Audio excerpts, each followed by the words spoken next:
The Social Enterprise Boost Initiative, known as SEBI, kicked off its Let's Talk series with a discussion forum on the value of the social sector and its contribution to Jamaica's social, economic and environmental development.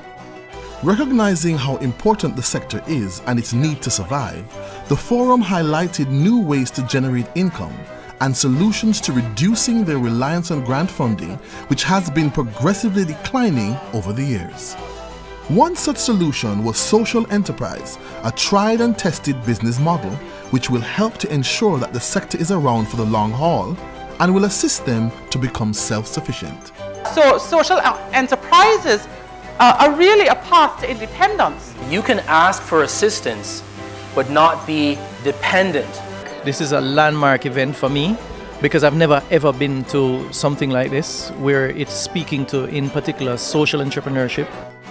Social enterprises are businesses with a social purpose. They trade goods and services to generate revenue solely to achieve their social mission. The model that social enterprises bring should, in theory, reduce the dependency such that income being generated for those same purposes would reduce the need for outside funding sources.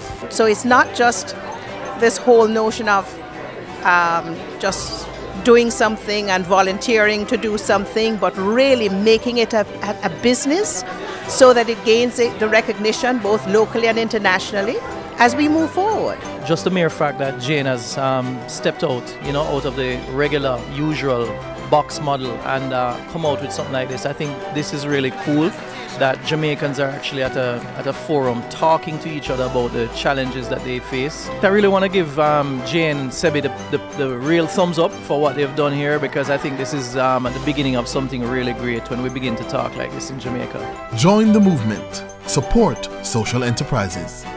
SEBI is implemented by the JN Foundation in collaboration with the United States Agency for International Development.